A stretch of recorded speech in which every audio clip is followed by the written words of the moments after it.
Hi friends, আমরা আগের ক্লাসে একটা চ্যাপ্টারের সমাপ্তি ঘোষণা করেছি। এই ক্লাসে আমরা নতুন টপিক শুরু করতে যাচ্ছি, সেটা হচ্ছে হিউম্যান ভ্যালিউস। আমরা প্রথম চ্যাপ্টারে ভ্যালিউ নিয়ে আমরা আলোচনা করেছি যে সেখানে একটা আমি এক্সাম্পল দিয়েছিলাম যে একটা মোমবাতি থেকে মানে শিখা বেরোচ্ছে, হ্যাঁ, সেখান থেকে রশ্মি বেরোচ্ছে, তো এটাকে আমরা ভ্যালু হিসেবে নিতে ভাবলাম, মানে এইভাবে বলেছিলাম যে সেই শিখা বা সেই রশ্মিগুলো আমাদের এনার্জি দেয়, তার মানে কি এটা একটা ভ্যালু।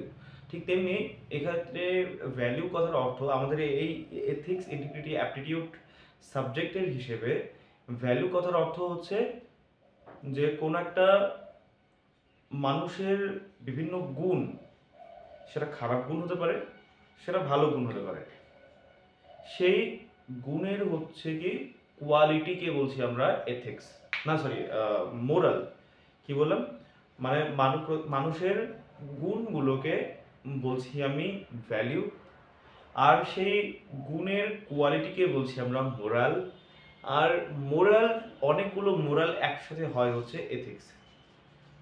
তো কি কি গুণ হতে পারে সেটা হচ্ছে যেমন অনেস্টি একটা হতে পারে, কম্প্যাশন একটা হতে পারে, পিস হতে পারে, তারপর হচ্ছে যে রাইটার্স কন্ডাক্ট হতে পারে। তো এই বিভিন্ন রকমের গুণ হয়।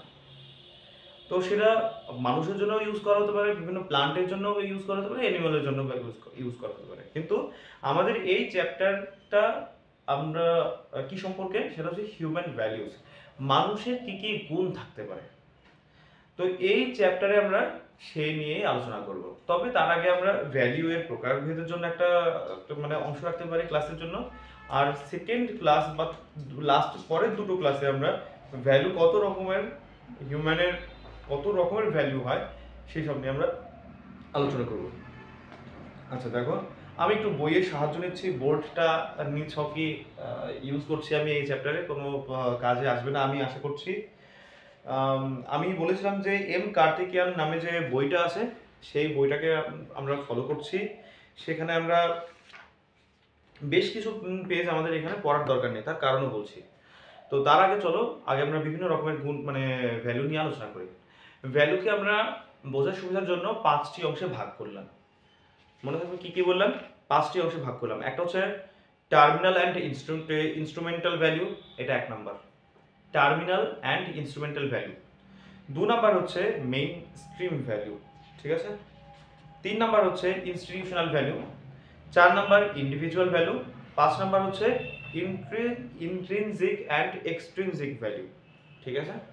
কি বললাম? 5টা আমরা ভ্যালুর কথা বললাম। একটা হচ্ছে terminal and instrumental value, secondly হচ্ছে মেইন স্ট্রিম ভ্যালু, থার্ড হচ্ছে যে ইনস্টিটিউশনাল ভ্যালু, 4 নম্বর হচ্ছে ইন্ডিভিজুয়াল ভ্যালু, 5 নম্বর হচ্ছে এক্সট্রিনজিক অ্যান্ড ইন্ট্রিনজিক ভ্যালু। প্রথমে আমরা আসি প্রথম টপিকটাতে, টার্মিনাল অ্যান্ড ইনস্ট্রুমেন্টাল ভ্যালু, ঠিক আছে। তো টার্মিনাল ভ্যালু কি? টার্মিনাল ভ্যালু হচ্ছে কোন একটা মানুষের অন্তিম মানে গোল কে বোঝায়। যেমন হচ্ছে কি কোনো একটা মানুষের অন্তিম গোল হতে পারে পিস, শান্তি। সে তার লাইফ গোটাটাই মানে এমনভাবে রান করবে যাতে সে সারা জীবনে সে শান্তি পায়, এটা হচ্ছে টার্মিনাল, মানে সর্বশেষ যে মানে অ্যাচিভ করার ইচ্ছা, সেটা হচ্ছে পিস, শান্তি। তারপর যেমন কি হ্যাপিনেস, মানে খুশি থাকবে, হাসি খুশি থাকবে সবসময়, সারা জীবন যেন এইভাবে থাকতে পারে। তো এটাকে বলা হয় যে টার্মিনাল ভ্যালু। আচ্ছা, এবার আসি আমরা ইনস্ট্রুমেন্টাল ভ্যালু।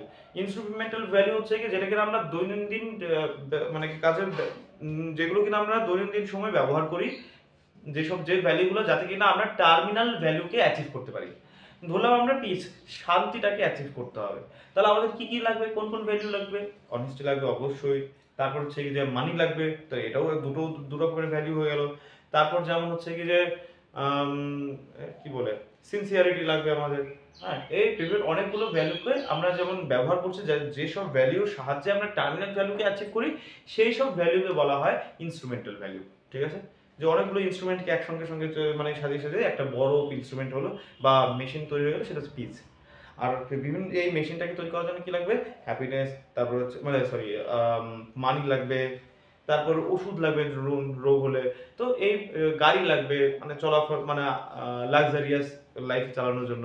তো এই ধরনের অনেকগুলো ভ্যালুকে আমি একসাথে জুড়ে জুড়ে করলাম আমি, যে টার্মিনাল ভ্যালু পর্যন্ত অ্যাচিভ করলাম। তো এই ধরনের ছোট ছোট ইনস্ট্রুমেন্টাল ভ্যালুকে বলছি, মানে এই ছোট ছোট ইনস্ট্রুমেন্টকে বলছি আমরা ইনস্ট্রুমেন্টাল ভ্যালু। ঠিক আছে, সেকেন্ড টপিক হচ্ছে মেইন স্ট্রিম ভ্যালু, যেগুলো কিনা কোনো একটা কমিউনিটি লার্জ স্কেলে গ্রহণ করে, যেমন কি ডাউরি সিস্টেম। তারপর যেমন এনশিয়েন্ট হিস্ট্রিতে আমরা পড়েছি, যেমন কি বলে ভার্নাস্ট্রামা ধর্মা, এসব গুলোকে বলা হয় হচ্ছে মেইন স্ট্রিম ভ্যালু। এবার আসি আমরা ইনস্টিটিউশনাল ভ্যালু। যদি কোনো ইনস্টিটিউট ভ্যালু মানে গ্রহণ করে, সেটাকে বলছি আমরা ইনস্টিটিউশনাল ভ্যালু। যেমন কি democracy for India. Family value কোনটা হতে পারে, ফ্যামিলি একটা ইনস্টিটিউট হিসেবে আমি মানে ভাবলাম, সেটার হচ্ছে কি প্যাট্রিয়ার্চাল ভ্যালু হতে পারে। তারপরে আমরা কি বললাম, একটা হচ্ছে terminal and instrumental value, 2 number main stream value, 3 number হচ্ছে ইনস্টিটিউশনাল ভ্যালু, 4 নাম্বার হচ্ছে ইন্ডিভিজুয়াল ভ্যালু। কোন একটা মানুষ নিজস্ব ভ্যালু হিসেবে ভেবে নিতে পারে, হ্যাপিনেস তার একটা ভ্যালু হতে পারে। তারপর যেমন অনেস্টি, সে কোন একটা লোক তার নিজস্ব মানা যে সবসময় সে অনেস্টি নিয়ে থাকবে, তো এটাকে বলা ইন্ডিভিজুয়াল ভ্যালু। 5 নাম্বার হচ্ছে ইন্ট্রিনজিক অ্যান্ড এক্সট্রিনজিক ভ্যালু। এই দুটোর মধ্যে প্রথমটা আছে ইন্ট্রিনজিক ভ্যালু, যে শব্দের মধ্যেই হচ্ছে কি তার কোয়ালিটি পাওয়া যায়। যেমন কি হ্যাপিনেস, এই কথাটার মধ্যেই হচ্ছে কি মানে তার অর্থ নিহিত আছে, কিন্তু এটাকে বাস্তবে যেটাকে দেখা যায় না, এটাকে বলা হয় ইন্ট্রিনজিক ভ্যালু। আর এক্সট্রিনজিক ভ্যালু মানে কি, যে ভ্যালুটার হচ্ছে নিজস্ব, আমরা যে ভ্যালুকে আমরা দেখতে পাবো, যেমন কি ওষুধ, মানি, এই দুটোকে আমরা কি দেখা যায়, খালি চোখে দেখা যায়, এগুলোকে বলে এক্সট্রিনজিক ভ্যালু। আর ইন্ট্রিনজিক ভ্যালুকে যেগুলো আমরা খালি চোখে দেখতে পাই। ঠিক আছে, তাহলে কয় রকমের আমরা ক্লাসিফাই করলাম, 5 রকমের। তার মধ্যে দুটো ভ্যালু আবার ইন্ডিভিজুয়াল আবার ক্লাসিফিকেশন আছে। প্রথমটা হচ্ছে টার্মিনাল অ্যান্ড ইনস্ট্রুমেন্টাল ভ্যালু, 2 নাম্বারটা হচ্ছে মেইন স্ট্রিম ভ্যালু, 3 নাম্বারটা হচ্ছে ইনস্টিটিউশনাল ভ্যালু, 4 নাম্বার হচ্ছে ইন্ডিভিজুয়াল ভ্যালু, আর 5 নাম্বার ভ্যালু হচ্ছে ইন্ট্রিনজিক অ্যান্ড এক্সট্রিনজিক ভ্যালু। ঠিক আছে, আচ্ছা, তো এবার আমাদের বইটা কাজে লাগবে। দেখো প্রথমে কি দেওয়া আছে, introduction to human value. Human value নিয়ে কিছু কথা বলেছে, আমি সেটা আলোচনা করেই ফেলেছি। তারপর হচ্ছে ডিফাইনিং ভ্যালুস, মানে ভ্যালু এর সংজ্ঞা কি। তারপর পড়েছি আমরা টাইপস অফ ভ্যালু, এটা কমপ্লিট করেছি। আচ্ছা, মোরাল, ভ্যালুস অ্যান্ড এথিক্স, এই তিনটাকে আলাদাভাবে আমাদের পড়তে হবে। সেটা এটা নিয়ে আমি অলরেডি ফার্স্ট চ্যাপ্টারে আলোচনা করেছি। ফিচার্স অফ ভ্যালুস তোমরা পড়ে নিও, এর কি বৈশিষ্ট্য আছে, যেসব ভ্যালুর নাম বললাম সেগুলোর বৈশিষ্ট্য তোমরা নিজেরা বলতেই পারবে। তারপর human beings, creator and fulfilment of values. Human বিংসই হচ্ছে ভ্যালুকে উপস্থাপন করেছে, পড়ে নিও প্রতিটা লাইন ধরে, সেরকম কিছু বলেনি। আচ্ছা, হায়ারার্কি অফ ভ্যালুস। আচ্ছা, যদি দুটো ভ্যালু একটা আরেকটাকে কনফ্লিক্ট করে, তখন কোন ভ্যালুটা সামনে আসবে। যেমন হচ্ছে কি, যে ধরলাম কোনো একটা অফিসার, তার ফ্যামিলি ইনকাম খুবই কম, খুব কোনো কারণে হঠাৎ টাকা খুব বেশি দরকার পড়ে, কারণ তার ফ্যামিলি ভ্যালুকে আগে দিতে হবে, প্রায়োরিটি আগে দিতে হবে।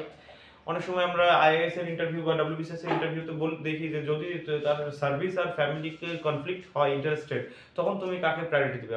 অনেক অফিসার নিজের ফ্যামিলির কথা বলে, তাহলে এই হিসেবে তো তার মানে হচ্ছে যে সেই পয়সাটা সে ওখান থেকে নিতে পারে। এটা গেল প্রথম কেস। কিন্তু বাস্তবে আবার সেটাও দেখতে হবে যে যখন সে ইন্টারভিউ দিচ্ছিল বা সেখানকার কোড অফ কন্ডাক্ট, সেই ইনস্টিটিউশনের কোড অফ কন্ডাক্ট হিসেবে সে কিন্তু সেই পয়সা আত্মসাৎ করতে পারে না, এটা হচ্ছে ডিসঅনেস্টি হলো। তো কোনটাকে আমরা হচ্ছে কি বেশি প্রায়োরিটি দেবো, প্রায়োরিটি দেওয়ার মধ্যে যে অনেস্টি, মানে অনেস্টিটাকে আগে প্রায়োরিটি দিতে হয়। হায়ারার্কি অফ ভ্যালুসের মধ্যে একটা ফ্যামিলি প্রায়োরিটি একটা ভ্যালু হলো, আর একটা হচ্ছে কি অনেস্টি একটা ভ্যালু হলো। তো এই দুটোর মধ্যে কোনটা ভ্যালুকে আমরা আগে দেবো, তার মানে অনেস্টিটাকেই আগে দিতে হবে, অর্থাৎ সেই পয়সাটা সেখান থেকে নিতে পারে না। ঠিক আছে, তার মানে আগে অনেস্টি, তারপর হচ্ছে কি যে ফ্যামিলি, নিজের ফ্যামিলি। ঠিক আছে, তার মানে এটা হচ্ছে তোমার হায়ারার্কি অফ ভ্যালুস। এবার আসি আমরা values core of culture individuality. তার মানে কালচারাল এবং ইন্ডিভিজুয়াল ক্ষেত্রে ভ্যালুস কি কাজে আসে সেটা নিয়ে 2-4টে লাইন লেখা আছে, পড়ে নিও, খুব একটা বেশি ইম্পর্টেন্ট নয় চাকরি পরীক্ষা হিসেবে, মেইনস আনসার রাইটিং হিসেবে। হাউ আর ভ্যালুস অ্যাকিউয়ার্ড, কি করে ভ্যালুটাকে আমরা অ্যাকোয়ার করি, গ্রহণ কিভাবে করি আমরা, তো সেটা লেখা আছে, করে নিও একটু প্রত্যেকটা লাইন ধরে ধরে। আমরা তো জানি যে স্কুলে আমরা যখন যাই বিভিন্ন অ্যাক্টিভিটি হয়, ফ্যামিলিতে বিভিন্ন রিলেটিভসের কাছ থেকে আমরা ভ্যালু শিখতে পারি, বই পড়ে ভ্যালু শিখতে পারি, সিনেমা দেখে কোনো একটা মোটিভেশনাল সিনেমা আছে, বা এপিজে আব্দুল কালাম স্যারের জীবনী আছে, সেখান থেকে আমরা ভ্যালু অ্যাকোয়ার করতে পারি। উনি কি করে হচ্ছে এত বড় সাকসেস পেলেন, তো সেই রাস্তা আমরা অবলম্বন করতে পারি। এইভাবে ভ্যালু অ্যাকোয়ার হয়, ঠিক আছে। তো এখানে আরো অনেক রকমের সোর্স দেওয়া আছে, তোমরা নিজেরাও সোর্স বানাতে পারো তোমাদের নিজস্ব লাইফ নিয়ে। তো সেখানে আমি কিছু পড়াচ্ছি না সেখানে। Why do values matter. আচ্ছা, যদি আমরা ভ্যালু নাই রাখি তাহলে ডিসঅনেস্টি পার্টি মানে পাবলিক হয়ে যাবে, ঠিক কি না? তো এখানে বলার কিছু নেই, এরকম তোমরা নিজেরাও বানিয়ে লেখো, আমি কিছু বলছি না। How do value change. তোমার লাইফ এক্সপিরিয়েন্সে তুমি দেখবে, বুঝবে যে তুমি আগে ভাবলে শুধুমাত্র অনেস্টি নিয়ে থাকবো সবার ক্ষেত্রে, হ্যাঁ, রাগ আমি কাউকে দেখাবো না, এটা তুমি ভাবলে, কিন্তু দেখলে বারবার বারবার তোমার ওই অ্যাটিটিউডটাকে মানুষ উইকনেস হিসেবে দেখছে, তাহলে কি তোমাকে রাগ দেখাতে হবে একটু। এটা এইভাবে ভ্যালু হচ্ছে অনেক সময় চেঞ্জ হয়। তারপর এখানে অনেকগুলো তোমার ডায়াগ্রাম হিসেবে দেওয়া আছে কি করে ভ্যালু চেঞ্জ হয়, যেমন কি জব, চাকরি পেয়ে গেছো তার উপর ডিপেন্ড করে, রেগুলেশনের উপর ডিপেন্ড করে, ল এনফোর্সমেন্টের উপর ডিপেন্ড করে, লিগাল এস্টাবলিশমেন্টের উপর নির্ভর করে, পলিটিক্যাল এজেন্ডার উপর নির্ভর করে। তো এইভাবে তোমরা এরকম ছবি দেওয়া আছে, এখানে অনেক রকমের, এই একটা ছবির মাধ্যমে অনেকগুলো কাহিনীকে বর্ণিত করা আছে। তো তোমরা একবার দেখে নিও, বা তোমরা নিজেরাও মানে বিভিন্ন সিচুয়েশন পরিস্থাপন করতে মানে ইউজ করতে পারো। তারপর বলা আছে role of family, society and educational institutions in inculcating to values. মানে সোসাইটি, ফ্যামিলি আর এডুকেশনাল ইনস্টিটিউশনগুলো কি করে ভ্যালু মানে গঠন করে, এই নিয়ে অনেক লেখা আছে। তোমরা নিজেরা নিজেদের লাইফ নিয়ে বলে দাও, 2-4টা লাইন লেখো, বানিয়ে হয়ে গেল, শেষ। আচ্ছা, এরপর আসবে যে কিছু স্টোরি দেওয়া আছে, একটা করে ওই যে ঈশবের গল্প, একটা করে স্টোরি দিল, স্টোরি দেওয়ার পর একটা মোরাল দিয়ে দিল, হ্যাঁ। কচ্ছপ এবং খরগোশের গল্প, লাস্টে বললো যে slow and steady wins the race. তারপর আমরা আরও পড়েছি যে কাক, বা হচ্ছে যে পাখি আর হচ্ছে শিয়াল, না সরি, হ্যাঁ, মানে পাখি আর শিয়ালের গল্প। শিয়াল হচ্ছে সেই কি বলে আঙুর খেতে পারছে না, তারপর সে শেষ বলে দিল যে আঙুর ফল টক, হ্যাঁ, সেখান থেকে একটা মোরাল চলে আসে। তো এইভাবে স্টোরির মাধ্যমে বেশ কিছু মোরাল লিখে মানে লেখা আছে। আচ্ছা, এরপর human values from individual two universal perspective. আচ্ছা, এটার অর্থ কি? কিছু ভ্যালুস হয় ইন্ডিভিজুয়াল, মানে ইন্ডিভিজুয়াল, শুধুমাত্র ইন্ডিভিজুয়ালের উপর নির্ভর করে না, এটা ইউনিভার্সাল, সব ক্ষেত্রেই কাজে লাগে।